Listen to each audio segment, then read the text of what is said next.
It is your Thursday daily delivery. I am Michael Rand. Glad to have everybody back for another day. Really good one coming up here. Dane Moore from the Dane Moore NBA Podcast will join me here in just a few minutes to talk Timberwolves. I love Dane's perspectives on all things NBA, but I especially wanted to pick his brain on Mike Conley Jr., just kind of what we've seen so far since the Timberwolves made that trade last week involving D'Angelo Russell. Dane and I got into kind of where the Wolves fit into the Western Conference landscape at this point, heading into a couple more games here, and then one more game, and then the All-Star break coming up here, and and just kind of some big picture stuff with salary cap, what they got in return for in the trade beyond Mike Conley Jr. And then Dane and I got into a little bit of Bally Sports North stuff at the end, which I thought was a good conversation. So we went there, and I'll get into a little bit more of some news on Wednesday involving some debt payment not made by Diamond Sports, the parent company that runs all the Bally Sports channels, and what that might mean going forward. First, though, what did I miss? Got to start with the Wild, a 3-2 loss to Colorado on Wednesday night, national TV, TNT game. And, it's one of those games where you can't be mad at the effort. They outshot Colorado, I think, 43-19 in that game. So you can't be mad at the effort. You don't look at it and say they've quit. You don't look at it and say, the season's going nowhere, even though they're kind of right on the fringe now of that playoff positioning. And that was a damaging loss to Colorado, which was a team that had a very similar record to the Wild coming into this game. I just think it was a game that illustrates the fundamental problem that we've talked about on this show multiple times, a 3-2 loss to Colorado. Now, they did get a 5-on-5 goal, finally a Kirill Kaprizov goal towards the end of the third period, gave them some life, gave them some jump in the final 5 minutes, but could not get that equalizer. But I think if we're being honest about the Wild right now, they've tried to kind of paper over this problem this year with style of play, with trying to piece together different lines, things like that. They just don't have enough scoring. They don't have enough scoring talent right now. And when you don't have enough scoring talent, you are not going to be able to score enough goals. And I think they recognize this coming into the season. They tried to change their style to be a more defense-first team, to be more tight checking, things like that. And I think that has worked to a certain degree. But when you're in a goal-scoring funk of these sorts of depths, when you're scoring like one 5-on-5 goal every game for the last, half a dozen or so games, you are not going to win a lot of games. That's the position they're finding themselves in right now. And, they've gotten away with it to a certain degree because their penalty kill and their power play have been quite good this season, especially relative to last year, like we've talked about on a show last week. But by and large, what we are seeing right now is not an effort problem. It is a talent problem. It is a problem of they do not have enough good players on their top three lines, and especially their top two lines. They don't have enough goal scorers. They don't have a first-line center right now. They don't have all of those things that make you a high-powered or at least even a functional offensive hockey team, and it's really coming back to hurt them right now. Again, I think they papered over it for a while this season, but that game just illustrates it more and more. You get 43 shots. You can only put 2 in. You get okay chances, but you're just not generating a ton of those glorious looks. You're not really getting into the best possible spaces. Some of those are perimeter shots. I mean, it just feels a lot like Wild teams of past, right? We hated kind of the watching that, especially when you got to the postseason where they couldn't score. They'd outshoot teams, but they wouldn't win. That kind of feels like the cycle they're in right now. And there was a good thoughtful discussion about this team on the TNT post game.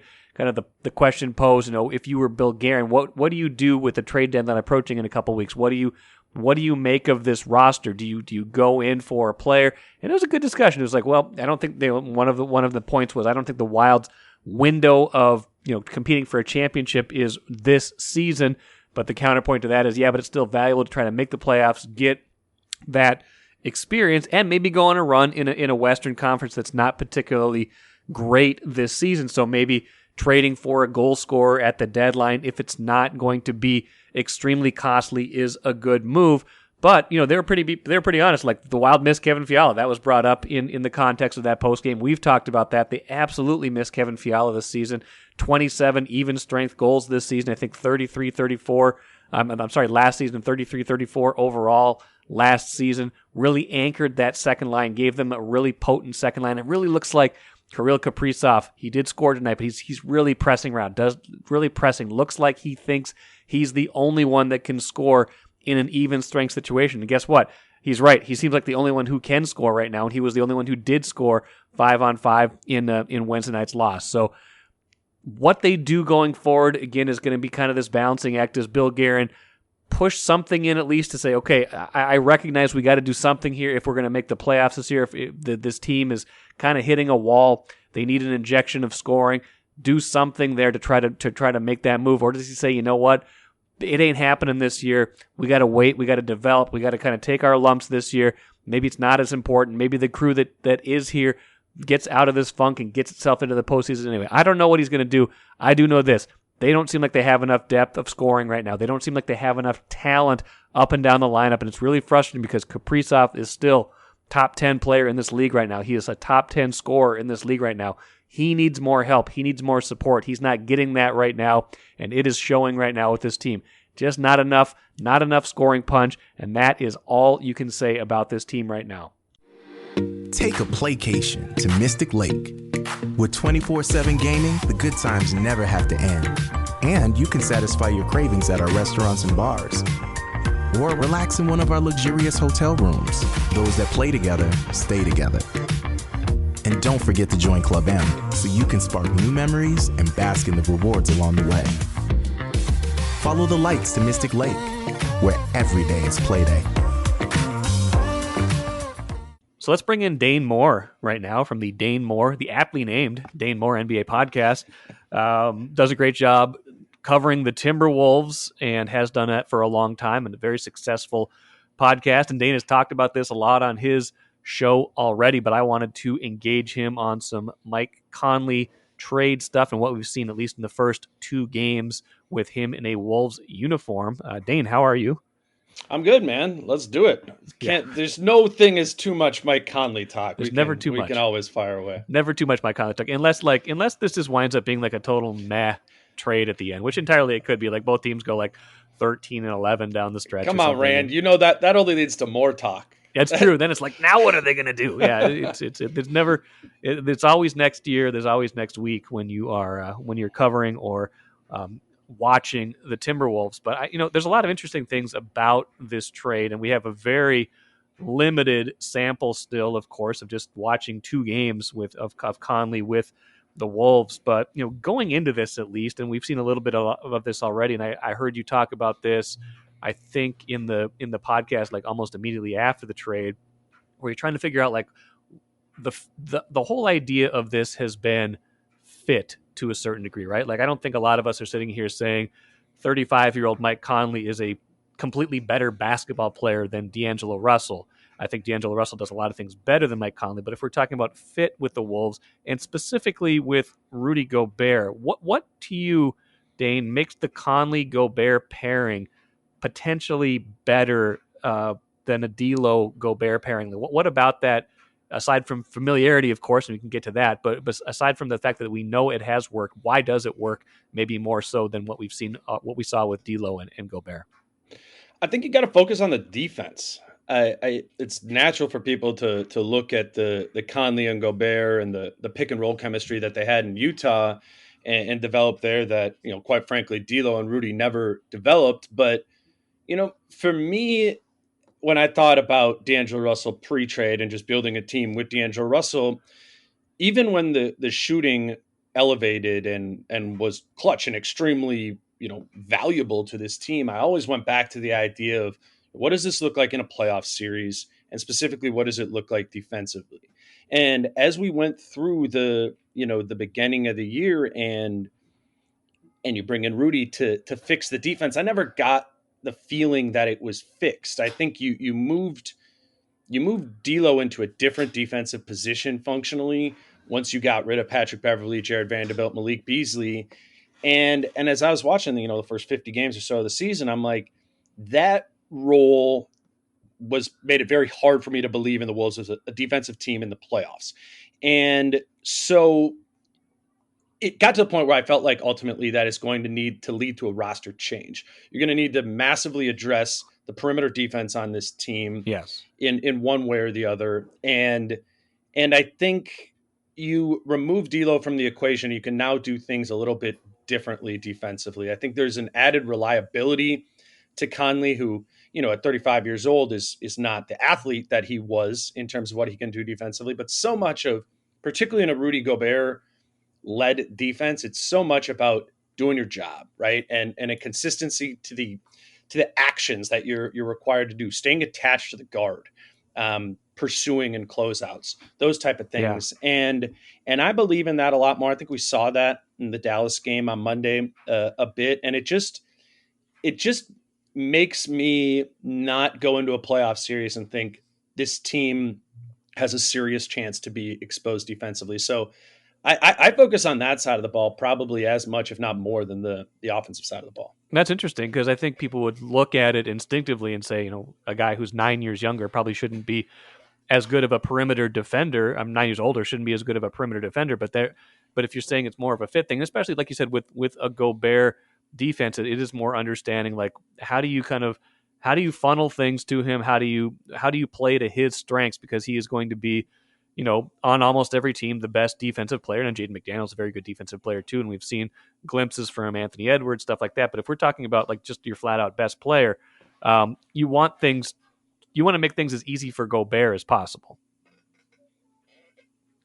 Exactly. And I think people forget that Mike Conley was an awesome defensive player, particularly back in Memphis. I mean, we're talking about like one of the best defensive guards in the league. And again, it doesn't, like, the numbers certainly don't bear that out this year in Utah, where he was graded out as a slightly below average defensive player. But I would point to the previous 2 seasons, just when he was 34 and 33, like, obviously Utah was a very good defensive team, but individually Mike Conley had really strong defensive metrics. And, as we're all kind of playing catch up now, you're trying to understand what that is, how he contributes to that. And I think it's some of the things that I was saying before of just the consistency of the action of what he's doing defensively. He's a year removed, Rand, from being 90th percentile defensively as an individual defender. And according to defensive estimated plus minus, which is kind of like the best, I think, catch-all defensive metrics, those aren't perfect, but he doesn't have it's not like he's dropped off statistically from a defensive standpoint in a drastic way in his 30s. And I think you could optimistically look at, being back with Rudy and assuming that his defense more mirrors those previous seasons in Utah than it does mirror this season that he had playing on a, not as good of a defensive team. Yes, Walker Kessler there, but overall that Utah team was not strong defensively. So I think he's like one of those guys, you put him into an already good defensive team and he doesn't hurt you. You know what I'm saying? No, that makes sense. And offensively, again, it's just been 2 games, but we have sample size from before.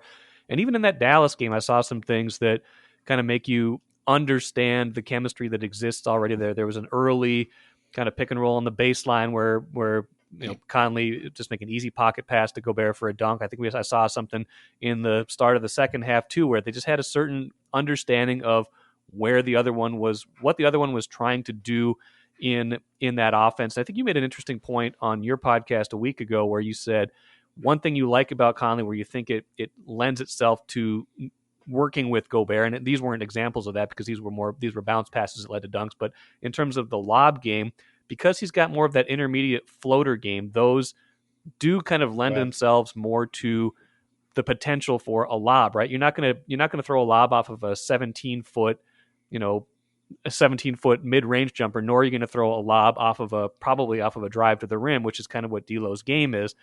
Conley has that kind of nice in-between floater game where if a defense overcommits one way, he can make that shot, or if it undercommits the other way, he can then go and throw that lob to Gobert, and Gobert's going to throw it down because he's probably taller and rangier than everybody else who's trying to defend him. So that piece was interesting to me, but just the overall chemistry and what we saw with a couple of those plays against Dallas. And, Gobert looking, frankly, just comfortable. I mean, he was 9 for 9 in that game, and it wasn't all Conley, but he looked a lot more comfortable and energized offensively than I've seen him in a lot of games this year.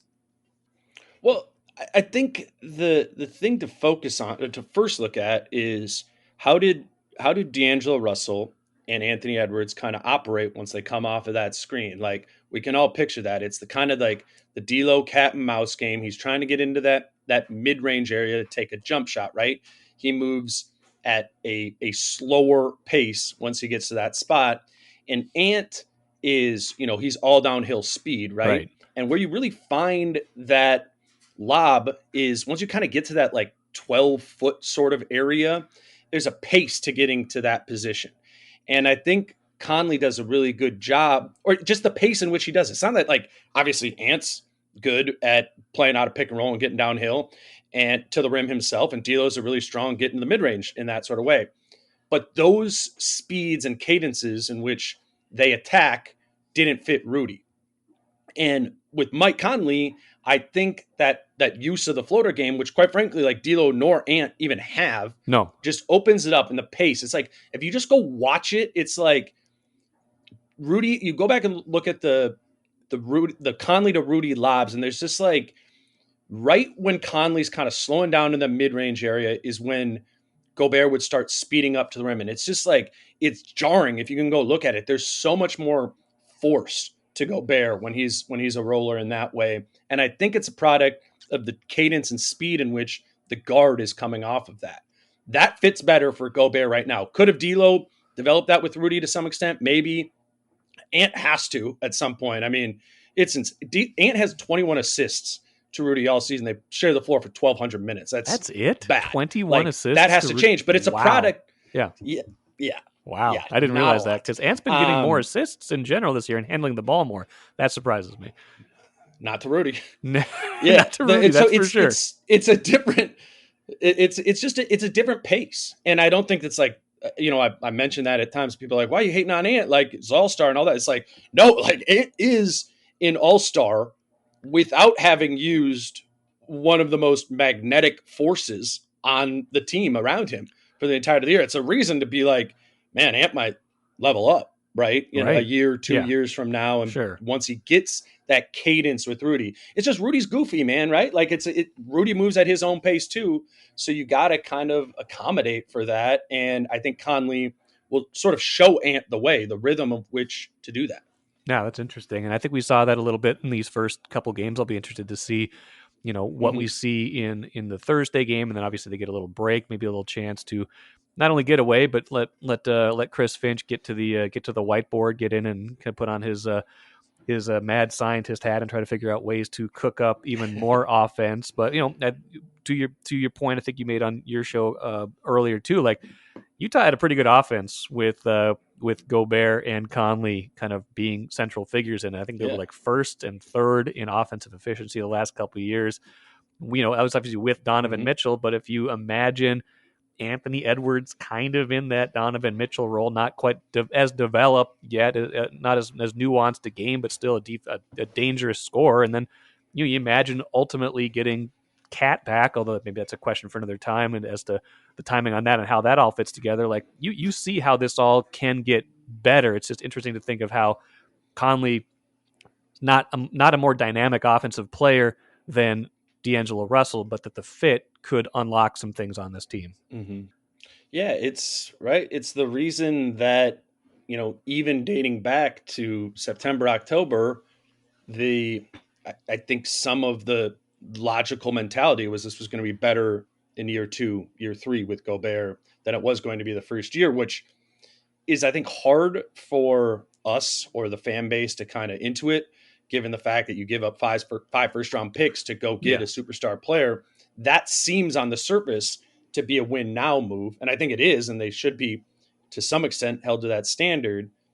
But given that it's Rudy Gobert and it's not Kevin Durant, or another type of Paul George, whatever, star player that's traded for a boatload of picks, there always was going to be more of an acclimation process with him than there was going to be to another star player. Now, does that maybe even make the price seem crazier? right? That you paid for him. Yes, to some extent, I think it does. But I think it also remains a fact of the reality of what this situation was always going to be, was that this was going to take time, and time is something they haven't had on their side, given the fact that Carl was out in training camp, Rudy was out in training camp, and then obviously, Carl gets hurt. So I don't want to be like, wash it all under the bridge, and year one was like year zero, right? I don't think they, PJ Flex style get that, but right. But that was part that was always going to be part of the thing, man, is that this was not going to be good right away. I just don't think anybody could. And that's why they shouldn't have messaged it that way too. Like when they were saying, oh, it's going to be a seamless fit with Cat and Rudy. Right. I think you also set up some expectations for a seamless fit that was, not a reasonable expectation. When Cat said championship or bust, that probably didn't help them either. Right. But that's just the exuberance of Cat. That's fine. And maybe some of what he was getting at there will come to fruition at some point. Dane, a few more things for you. One, you said, they shouldn't be punting on the first year because they are right in the mix. Where do you think they shake out now? They weren't the only team that made a move. They just beat the Mavericks, who added Kyrie Irving. The Lakers obviously was one of their trade partners. They traded there. D'Lo goes there. Jared Vanderbilt goes there. Malik Beasley goes there. It's like Wolves West now over in LA, and obviously Durant to the Suns. Like, what's their place in the West at this moment? How do you think? Are they? Obviously, with the way the standings are, they could be playoffs, play in, or completely out, and it could be a matter of a half game tour at the end of the year. Do you think what's realistic right now, I guess, based on what we know? Don't you think it's realistic to say that we should rule out missing the play-in altogether at this point? Maybe famous last words there. I understand it's so jumbled and they are only a game or two out of the 10. But when I just look at the West and what did happen at the deadline, and a team like Utah kind of having their actions punt on the season, yes. The Lakers are kind of buried. It's like, it's hard for me to see a path where this team, ends up being the 11th seed. Like, I think we've learned over the course of this year that, even if Rudy misses time or Kyle misses time or Cat misses time, that this team still kind of operates at a 500 level. Now, maybe if you lose Ant, that would be the only way I could really see them falling out of it. I was, though, for most of the season being like, this is dangerous. But I think the trade deadline kind of shifted my opinion on that. And then so I'm kind of more focused on that sort of 4 to 8, 9, maybe 10 range that, is a matter of just a few games. But you look at Phoenix and KD's not back. Like, is that a better team in the playoffs than the Wolves? 100%. But do we think that the Suns are for sure going to finish with a better record than the Wolves in the regular season? I don't think the final Western Conference standings after Game 82 are going to be indicative of a power ranking in the Western Conference. That's fair. I think that's fair. Yeah. Like the Kings are not going to have the third best odds of coming out of the Western Conference. Of course, no. If they finish with the 3 seed, it's just one of those years. And Dallas and the Clippers and the Suns are all these teams, and Golden State too, who could just find themselves 6, 7, 8, 9, and then be dangerous in theory in the playoffs. So I'm less focused on what seed they actually get. I think it might be better than we think, but it's going to be so much about who they draw in that matchup, man. Like, there's just teams, I think, that this team clearly has significant matchup problems against, and then some that you go, I think they could maybe take some advantage of that matchup there too. So it's going to shake out. You can't control what the other teams are doing, and you might end up drawing the Suns in the first round, right? Even if you have a better record than them. Right. You could be the 4 and they could be the 5. So I don't know. I don't know. It's been insane like this in the West all year. And, it's just kind of having that daily discipline of like, hey, if we do blow this game to the Wizards, like, what does that mean? Right. Yeah. Because it's going to affect them in the standings. So it'll be interesting to track. Only 22 more games left in the season, though, as we record this. And not blowing that lead against the Mavericks was pretty important because, it's a game you 100%. Couldn't lose when you were up 26, and gave them the tiebreaker at the end of the year over Dallas as well. Whoever won that game was going to have that head-to-head tiebreaker, whether it comes to seeding or not. I don't know if it will, but good to not have that one go in the loss column the way that game transpired. A couple more big picture things for you. One, you do as good a job as this as anybody. Explain to me, like I'm an 8-year-old, Dane, why preserving the salary slot. The other element of the D'Lo trade was he's an expiring contract. Conley's got one more year after this, not at the same level as D'Lo, but close enough that you've then kind of pushed this a year further. Why is that so important for a team like Minnesota, where they are respective to the salary cap and the luxury tax? Yeah, well, the Wolves have this little window next season where their team hasn't gotten really expensive yet. We know Carl got the massive, 50 to 60 million a year contract, but that doesn't kick in until 2024, 25. He gets like a $15 million raise that season. Ant is going to be on a max contract by 2024, 25. So that's going to jump his salary by like $22 million. And then Jaden McDaniels, he's that same draft class as Ant, right? That's when his new contract is going to kick in. That might be a $20 million jump too, because he's making pennies right now. So you're looking at this team getting insanely expensive by 2024, 25, which has all its own luxury tax issues implied there. But what it also has is that they have no cap space in perpetuity to be able to add to this team a substantial, like more than a $10 million player, basically for the entirety of the next 6 years that Karl Anthony Towns is under contract. Yeah. So you have this window right now where it's like, all right, you got this D'Lo salary slot, but how do you want the salary slot to be D'Lo? You couldn't just let D'Lo fall off the books and then spend another $30 million on another player, because while there is some of a window there, it isn't a max salary cap slot window. So part of the motivation of the trade, and Tim Conley more or less acknowledged this when he addressed the press after the trade deadline, was that there was an attraction to Mike Conley being under contract again for next season, which you keep a near max player on the roster and you keep that salary slot. Now, maybe Conley ends up, being a guy that you're comfortable with doing, but what you can now do is you could trade Mike Conley in the summer or next season at the trade deadline for another $25 to $30 million player.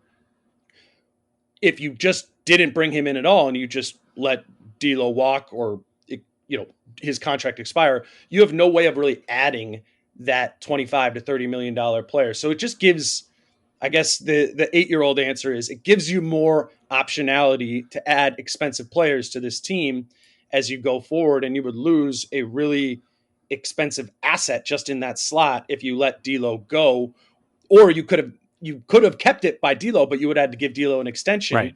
And like we were talking about at the top, is that the player that you want to hold that salary slot with on your own team, or even is he someone who's going to be able to be traded 2-3 years down the line when he's making $30 million again if he doesn't improve? You get off the risk that was D'Angelo Russell by making this move. And I think that's, just from a salary cap standpoint, was definitely part of the motivation for this team. Absolutely. Final thought.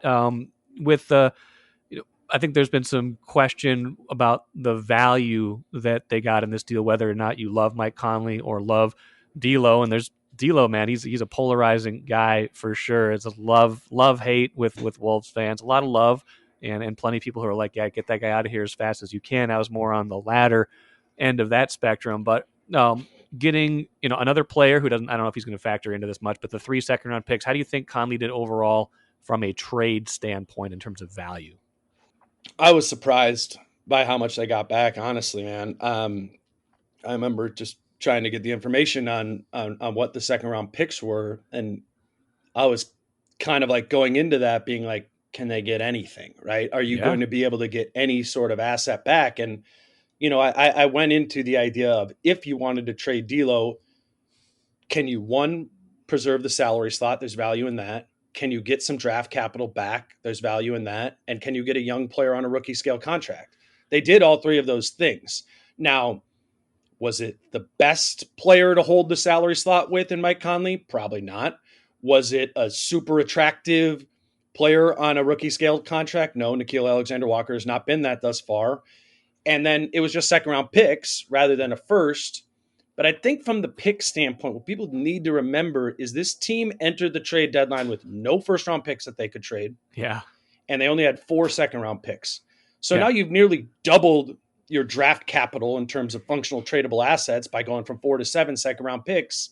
And look, man, if you followed the trade deadline, you saw meaningful players getting moved for 3, 4, 5 first round picks. Second round picks. Yeah, second round picks. Yeah, so now the Wolves have, again, this summer or down the line, they have a little bit more that they can use to tweak this roster. And the reality of the situation is you're going to need to tweak the roster in Anthony Edwards' career and prime. That's how any star player, every single team has done that, where you kind of have that surrounding churn of role players.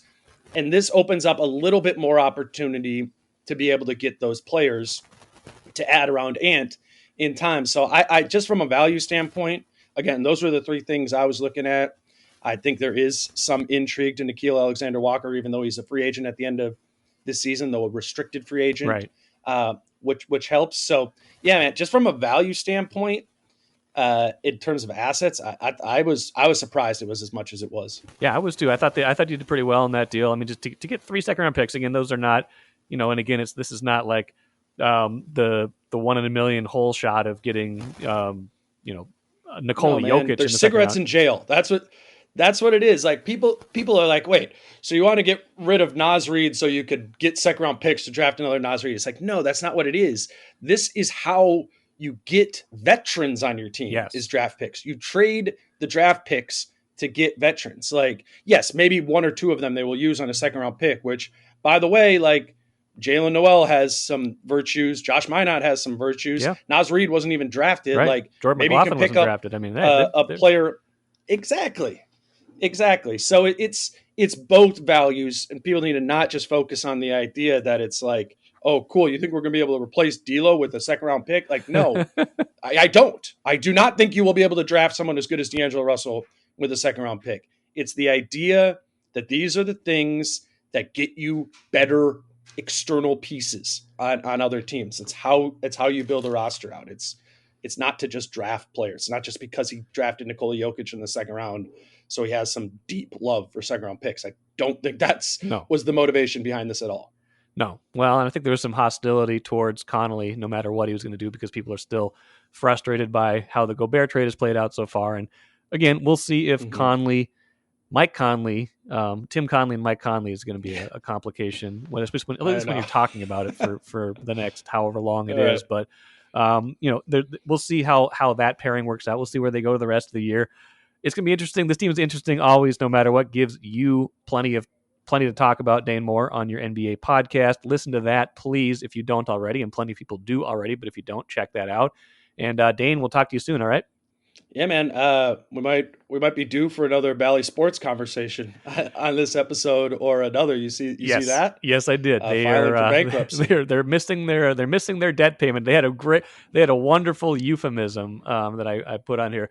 Progressing its ongoing discussions with creditors and other key stakeholders regarding potential strategic alternatives and deleveraging transactions to best position Diamond Sports Group for the future.